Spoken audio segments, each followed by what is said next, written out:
महाभारत में कई महान योद्धा हुए, लेकिन एक नाम ऐसा है जो वीरता, दोस्ती और दुर्भाग्य का प्रतीक है।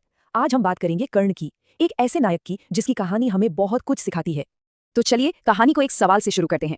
क्या किसी इंसान की महानता इस बात से तय होती है कि वो किस परिवार में पैदा हुआ, या फिर उसके काम, उसके फैसलों से? कर्ण की पूरी जिंदगी मानो इसी एक सवाल का जवाब ढूंढ रही थी।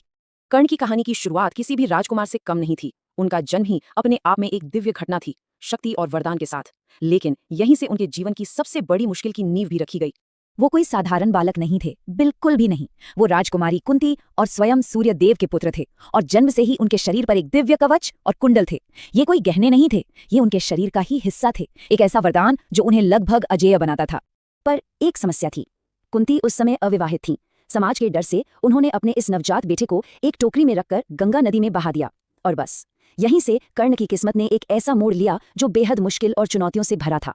तो सवाल ये है कि नदी में बहते उस बच्चे का आखिर हुआ क्या, उसका बचपन कैसा बीता, और वो कौन सी चुनौतियां थी जिन्होंने उसकी पहचान को हमेशा के लिए गढ़ दिया।